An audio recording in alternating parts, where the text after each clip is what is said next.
Welcome everyone to the Wiser Wealth Management 5 and 20, where we will take 5 subject matters that we found interesting over the past week and discuss them over the next 20 minutes. Appreciate the time that you spend watching us. And I'm Brad Lyons, and with me is Matthews Barnett. Hi, Matthews. How's it going? Going great, thank you. So 5 interesting topics again this week. First one is a little off the charts, if I may say so, but supersonic travel. Is it returning? We'll see. There's an article that we saw that supersonic travel planes are being developed once again. United Airlines has put in an order for 15 of them to be delivered in the future. We haven't seen supersonic travel since the Concorde jet was retired, I believe back in 2003, where an individual could pay an extraordinary amount of money to fly from here to a distant city, maybe in Europe, and at supersonic speed. Yeah, it's kind of interesting they're bringing that back. You know, obviously a lot's changed with the landscape of technology and jets over those years. But it sounds like they'll have around 88 seats in these. They usually go about 1.7 times the speed of sound, which is almost double that of other current jets. It's kind of interesting that they brought this back. They said with technology, you know, they could reduce the actual supersonic boom, so it wouldn't be as uncomfortable to actually hear everything there. But the biggest issue last time was with the premium on what you paid. You know, they said there could be a 10% premium to what you paid. Now they're thinking that it might be pretty similar to what a first class flight would be otherwise. You know, if that's the case, I think that most people who are in business or who are going for these distant locations, you know, when they want to get there as soon as they can, do their business, get back to back home, they might take advantage of it. But when the cost started going up, as it did with the Concorde, I mean, that was much more expensive. And literally, they were knocking off a couple hours on a trip from New York to London and back. Yeah. You know, it's just a couple of hours. So if you adhere to the philosophy that time is money, then so be it. I'm sure that it's well worth the price to get there sooner. Yeah, I mean, there actually did a few surveys on this. 41% of people said that they would do it only if the prices didn't change. And then a study by UBS, which was an internal study, so it could have been more higher net worth individuals, said that 20% of them would travel if it cut their trip in half or cut their travel time in half. So very interesting. Back to your point about time is money. Other thing that's changed since then, though, is the fact that you have Wi-Fi on board, and you know, the biggest part of your travel is getting to the airport and leaving the airport.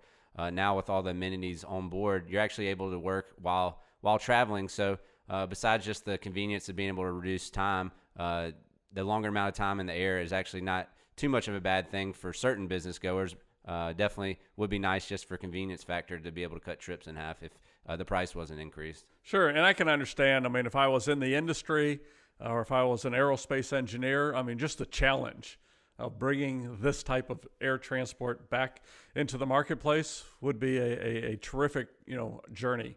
So I get it from that standpoint. I don't know that I'm going to be the first in line to buy a ticket. We'll see. But we'll look forward to watching this for further developments. Another thing that we saw in the news recently, and this has been kind of building as the housing market has really, you know, been an explosive growth market for home buyers and home sellers. The tax breaks that go along with home ownership are unique to the rest of the tax code. Homeowners have an exemption of capital gains taxes on the sale of their personal residence. So an individual homeowner has a certain amount, a married joint owning homeowner has another exemption amount. Why don't you share with us a little bit how this works? Yeah, so to your point, you know, single individuals have a $250,000 exemption, and married couples have a $500,000 exemption.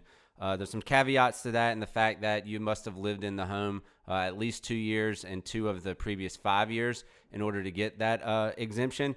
And what that means is, let's say you bought the home for $500,000. It had gone up to $600,000. You wouldn't pay any gains on the sale when you sold your home based on the increased value. The only time you would be is if you're single and the value went above 250,000, or if you're married and the value had skyrocketed above 500,000.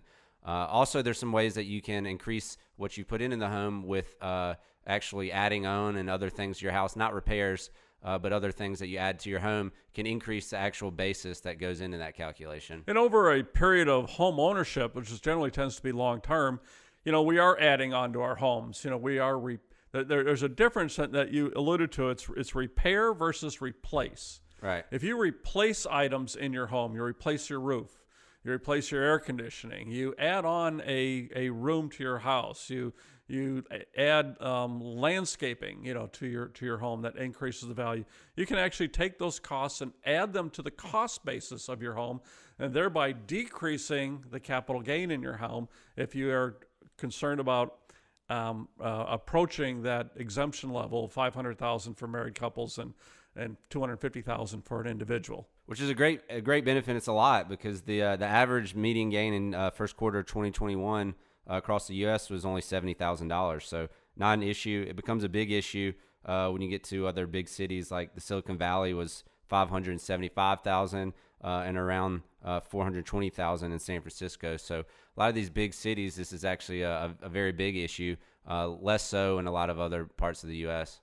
Well, this exemption was granted by Congress, I think, back in about 1997 or so, and it was not indexed for inflation, which is one of the reasons why we're seeing some of these home sales, approaching these exemption levels, because this was an exemption that was granted back in 1997 without considering what inflation might do to that amount, in the future, and then you add onto it a booming housing market. This is something that clients and people who are selling homes, need to get good counsel on. That's right. And we've actually heard this a lot. Well, I have a vacation home. Can I count that? And while there are ways that you can count it, even up to the full amounts or just decreased amounts of that exemption, there are some certain ways that you need to be careful when you're planning for that. But you can't just say, I want my vacation home to be my primary home. It's interesting that the U.S. economy and great deal, is based on home ownership. Okay? I think of all the things that we buy from the economy that supply our home. We buy furniture. We buy, so I mentioned landscaping, roofing. We buy hard goods, hard durable items such as refrigerators, ovens, and dishwashers and air conditioners. So this is something that the Congress wanted to give to homeowners in order to promote home ownership. Hopefully they'll take another look at this at some point in time and see if they need to increase these exemptions, because more and more people who they were trying to give the exemption to are finding that they are actually going to be in this capital gain situation, even with the exemption allowed. Right, and the capital gains on the house are the same as capital gains on any other investment. Preferential usually or currently to ordinary income taxes, and they'd usually be in the 0%, 15%, or if you're over 200,000, you would be in the 20% bracket, and then there's a 3.8% investment surcharge. So the max you'd be paying above the 500 or 250 would be 23.8%. Recently, with the new laws that Biden's trying to pass, if you earned over $1 million, that amount would actually go from 23.8 to all the way up to 43.4. So for higher income earners making over $1 million, this is going to be a big change. It could be, and they need good tax counsel. That's right. So, well, it turns out that we cannot just go hit a golf ball wherever we feel like hitting a golf ball anymore. It's unfortunate. It really is. The joy of just simply hitting a golf ball. If you do that in certain places, you may find yourself wanted by the law. Probably a good thing you didn't know that. Was that last week when you were at the lake hitting some golf balls? Right off the dock. Yeah. It was cheaper than buying a greens fee. Exactly. I'm glad they didn't catch us. Who knows? I don't think you were posting on social media, so you're in the clear. No, I'm certainly in clear on that. But here's a story about a gentleman who came up with the idea that during the pandemic, he wanted to have something to do and share with others. He decided that he wanted to hit a golf ball in every state over the next 30-day period. And he did it. He did. He was all over the country. It's kind of interesting that, just something he wanted to do, travel the country. And there's a lot of state troopers and people out there that were a part of it, watching him and enjoying it with him. So he had a lot of support, which is how he was able to build his kind of social media following originally. He posted this out on social media, and people followed him and were interested in seeing where he was going to go next. It took a lot of coordination to do this, because he didn't just go find a field or find a golf course or a driving range. He hit off some pretty unique surfaces and circumstances. I think at one I saw a picture, he was on top of a arcade, or one of those signs for old movie signs or outside. Yep. Yeah, he was standing on top of one of those. In Iowa, he hit at the governor's mansion or the state house. He hit on the lawn there. He had a friend in Idaho who was a hockey player, and so he hit a golf ball, into the net. The guy was the goalie for it. He had West Virginia at the university's football stadium. He did it while somebody was trying to kick a field goal. He used a sand wedge. He actually was able to putt on the basketball court at Xavier University. Yeah. So he kind of did it all. Sort of lots of fun, it sounds like he had. Yeah, and he was trying to be responsible. These were biodegradable balls when he was hitting other places, so he wasn't trying to pollute the environment, but it still became an issue. That's the first thing I looked up. Yeah. Should I have been using biodegradable balls when I was hitting off the dock the other week? It sounds like it. Sure enough, there are biodegradable balls that when they land in water, the covering dissolves, revealing and exposing fish food on the inside. They're one-use balls. They're for one hit, for one particular use, but they exist. They are out there. Now, where he got in trouble with the law, it was in Yellowstone? Yellowstone National Park. Yellowstone National Park. He thought it'd be interesting to hit one there. And, of course, after that was posted on social media, park rangers and authorities began to think, well, it wasn't just a golf ball he hit. It was littering, wasn't it? Littering. I mean, he still says he used biodegradable balls, and he actually thought ahead as well. And he didn't even hit off the grass. He brought his own little turf thing to hit off of. So it didn't sound like he was messing up too much. But posting that on social media became an issue that it was a national park. And he was driving down the road, leaving there a few days later, and got a call from them saying that he was being investigated. Yeah. It was pretty serious penalties and jail time he could look at, so he's had to lawyer up. It's kind of unfortunate that something that was kind of fun became a big issue here. Well, it certainly goes to show that you go out and try and have some fun today, and somebody's going to find a way to spoil it. Exactly. You post it on social media too. That's not the best. Yeah, nothing good ever comes of it. Recently, we experienced a ransom attack, and you had talked about this on other episodes, and they attacked the Colonial Pipeline, which are here on the East Coast and in the Southeast. We experienced really, gas shortages, gas supplies were limited, and it became a big deal.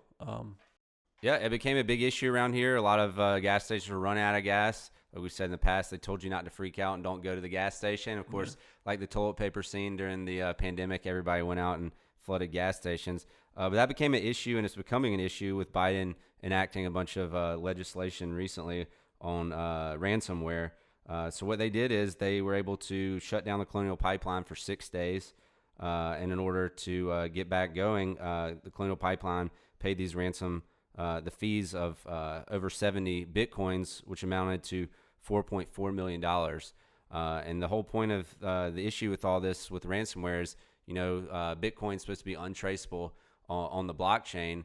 And with a little bit of help from the FBI and Department of Justice, they were actually able to get back about 64 Bitcoin, which equated to about $2.3 million in digital currency. So this is kind of a big deal, not just the fact that obviously they're able to get back some of that ransom, but the fact that they're starting to mention that they can actually capture transactions from digital wallets to another and actually figure out where this is coming from. That was the whole point of saying dark web and other things that people could transact and get away with it.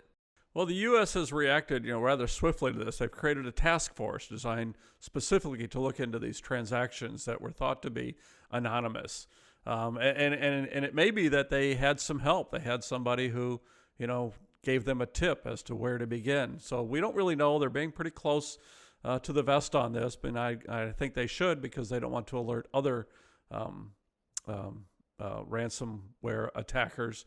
They want to be able to catch them, so that they don't want them to find new ways to hide these transactions. So I'm glad they caught them, or they retrieved the money, I should say. They didn't actually catch them. They still haven't found the people responsible for this. Right. But they were able to retrieve some of those Bitcoins back. And it's not so much that Colonial Pipeline needed that $2.3 million back. It's nice for them to have. But the fact that now everyone's on alert that these transactions are not quite as anonymous as the Bitcoin developers thought they were going to be, and the Bitcoin users. Which is it might be a good thing in the adoption of Bitcoin moving forward, and the fact that it's, it can be maybe regulated or traced, which maybe will help with the adoption moving forward. I think that's a very good point, without a doubt. An interesting survey was brought to light looking at the amount of money residents of different states will pay in taxes over a lifetime of working and living in each state of the union.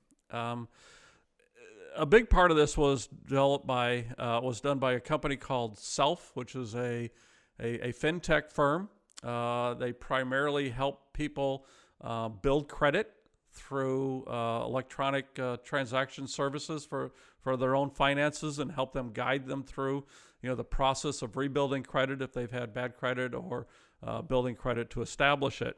They did this survey and found that the residents of the state of New Jersey will pay the highest amount of taxes over a lifetime of residence there than in any other state. I don't know that any state or anybody wants to live in a state per se that's number one on that list, but they certainly were. They're going to pay $931,698 in taxes over a lifetime of residency there. It's pretty significant. It's huge. It is just huge. And it also, has to do with the deduction that's in our current tax code for housing. That's is referred to as SALT. It's your state and local income taxes, where you can deduct up to $10,000 of your state and local taxes, which include your real estate taxes, off your income taxes as an expense. Whereas prior, you could deduct the full amount up to the amount that you passed your standard deduction, of course. Which was pretty beneficial when you have those big, that much in taxes. That's right. And when you have high tax states, it's just being subsidized by other states that are lower tax states.